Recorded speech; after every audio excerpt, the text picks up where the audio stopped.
Et pour parler de cette dernière recommandation de l'Organisation mondiale de la santé au sujet du remdesivir, avec nous Stéphane Gaillet, infectiologue au CHU de Strasbourg, et Gilbert Collard, député européen du Rassemblement national. Bonsoir messieurs, merci d'avoir accepté notre invitation. Alors première question, je m'adresse à vous, monsieur Collard. Elle vous étonne cette recommandation de l'Organisation mondiale de la santé de ne pas administrer le remdesivir aux malades du Covid-19 hospitalisés? Mais moi ce qui m'étonne, c'est que l'Union européenne ait pu passer commande, comme vous l'avez tout à l'heure signalé. Et ce qui m'étonne, c'est qu'on ait pu faire le procès de la chloroquine en vantant les mérites du remdesivir, alors que maintenant on nous dit, après que l'achat eut été fait, que le médicament serait sans effet. Tout cela, vous comprenez, contribue à créer un climat non pas complotiste, mais d'incertitude, d'inquiétude et d'insuffisance scientifique.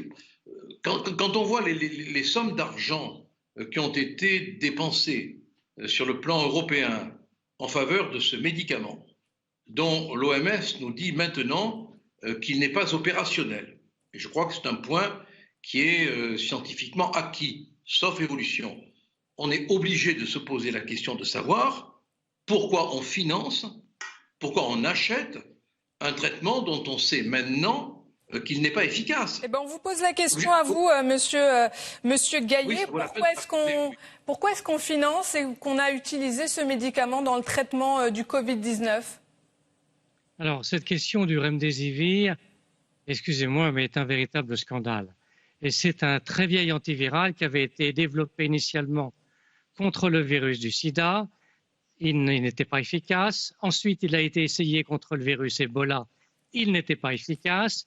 Il est largement utilisé en revanche en Chine, mais pour soigner les chats qui sont atteints d'une péritonite à coronavirus, et selon un marché un petit peu curieux.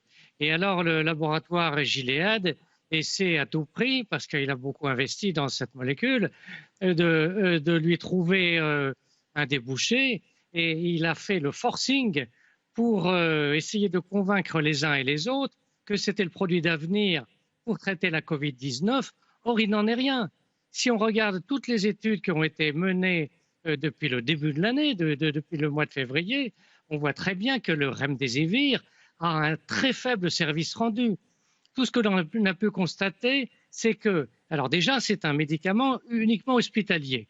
Il est injectable, il est extrêmement coûteux. Si on veut le comparer à l'hydroxychloroquine, il coûte 30 fois plus cher. Le seul service rendu que l'on ait pu constater, et encore avec du mal, c'est que chez des malades gravement atteints de la Covid-19, il diminue légèrement la durée d'hospitalisation. C'est tout. C'est-à-dire que les gens peuvent sortir un peu plus tôt. Donc, ce remdesivir, tous les médecins qui s'intéressent à la question, infectiologues, épidémiologistes, sont atterrés par le crédit qu'on accorde à cette molécule, alors que manifestement, il n'est pas efficace dans la Covid-19 ou à peine, et que qui plus est, il est toxique. C'est-à-dire qu'il a une toxicité pour plusieurs organes, notamment le rein. Alors justement, dites-nous Stéphane Gaillet, comment est-ce qu'il a pu se retrouver sur le marché, ce médicament, puisque vous dites qu'il est toxique. Alors c'est purement financier ? Alors comment il a pu se retrouver sur le marché ? Il a dû être bien appuyé, il a dû être bénéficier d'appui, parce que sinon c'est incompréhensible. C'est un produit qui est soutenu, voilà. Alors, Gilbert Collard, ce n'est pas la première fois que l'OMS dénonce l'inefficacité de ce médicament. Pourtant, début octobre, la Commission européenne a commandé plus de 500 000 doses à Gilead, son fabricant. Comment vous l'expliquez, ça ? Ah non, mais je ne me l'explique que par le syndrome d'Ali Baba et la caverne des 40 voleurs. Il n'y a pas d'autre explication possible.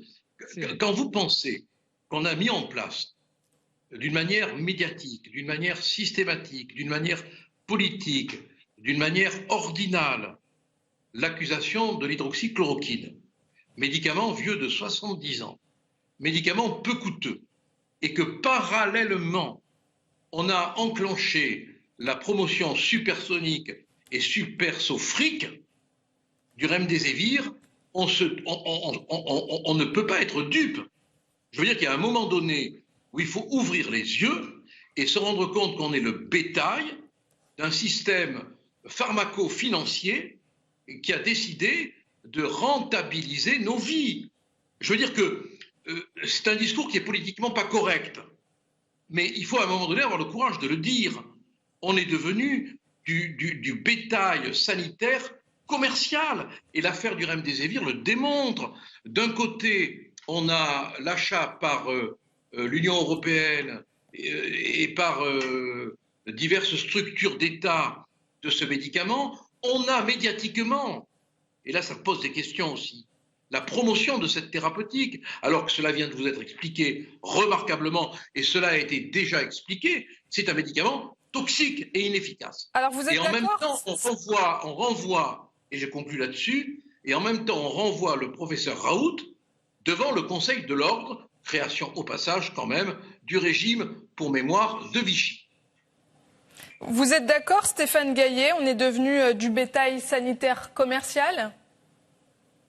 Ce n'est pas l'expression que j'aurais employée, mais l'idée est là. C'est un scandale innommable. Enfin, il n'y a pas de mots pour qualifier ce qui se passe. Il y a un mépris de la vie des gens. Ce médicament, en plus, il est très coûteux, alors il nous endette, et c'est au mépris de la vie des gens. On a écarté l'hydroxychloroquine qui rend des services, puisque de très nombreux médecins généralistes l'utilisent dans de très nombreux pays du monde. L'hydroxychloroquine en association avec l'azithromycine. Il faut le préciser. Alors juste, on va rappeler ce chiffre, il voudra peut-être dire quelque chose.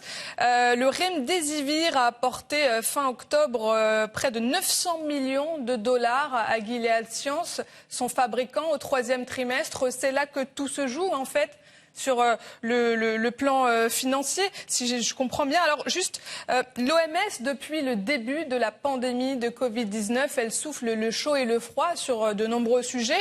Elle multiplie les recommandations, parfois qui se contredisent. Est-ce qu'il faut continuer d'accorder du crédit à l'Organisation mondiale de la santé, Gilbert Collard ? Écoutez, franchement, pour ne pas faire de la langue de bois le cercueil des démocraties, je n'y comprends plus rien. On a l'impression qu'on a mis en place des bureaux technocrates totalement incompétents. Je ne suis pas médecin, donc je tâtonne dans tout ce que je dis, et il faut m'en excuser. J'ai un entourage médical autour de moi quand même et de qualité, mais on a l'impression qu'on a affaire à des guerres pyrocolines, on a affaire à des guerres entre des groupes pharmaceutiques, des entités professorales, des autorités universitaires, des parleurs médiatiques, des vengeurs en ondes qui viennent ici faire la leçon, la régler des comptes. On a l'impression que c'est un désordre absolu. Et le Kidam, il se dit, mais si c'est ça la recherche scientifique, si c'est ça la science, il y a de quoi avoir peur. Et puis on a vu apparaître aussi, et je conclus, cette génération incroyable de médecins dits de santé, qui sont des médecins administratifs, qui en général n'ont pas vu beaucoup de malades, qui sont des techniciens, des spécialistes de la statistique, qui n'ont vu d'ordonnance que d'ordonnance réglementaire, pas d'ordonnance médicale. Et ils viennent pérorer sur les chaînes de télé, donner des consignes, des indications, alors que la plupart d'entre eux n'ont pas vu de malade depuis 10 ans ou 15 ans. Et on ne dénonce pas la présence de ces médecins administratifs, et on néglige les médecins de terrain, les vrais médecins, le médecin de famille, le généraliste, à qui on défend quasiment de prescrire des antibiotiques, à qui on a retiré le droit de faire des tests. Enfin, c'est quand même... Non, mais la seule explication qu'on peut avoir, c'est qu'on a la 7e compagnie pour faire la guerre contre le virus. Franchement, je n'y comprends plus rien et les gens qui m'entourent n'y comprennent plus rien, si ce n'est que la 7e compagnie est au pouvoir. Voilà. Stéphane Gaillet, rapidement, le mot de la fin pour conclure ce double entretien. Un mot peut-être sur l'OMS, l'Organisation mondiale de la santé. Est-ce qu'il faut continuer à lui accorder du crédit ? Déjà, je confirme bien entendu ce que dit Gilbert Collard. C'est une affaire purement financière, c'est-à-dire qu'il y a un mépris total de la santé publique, des santé individuelles. Tout ce qui compte, c'est les bénéfices et il faut qu'ils soient les plus importants possibles. Le reste ne compte pas. C'est le profit, toujours plus de profit, et on est prêt à sacrifier des gens pour cela. Alors concernant l'OMS, mais depuis le début de la pandémie, l'attitude de l'OMS, ses recommandations sont vraiment ambiguës et on a l'impression qu'elle est sous influence, effectivement.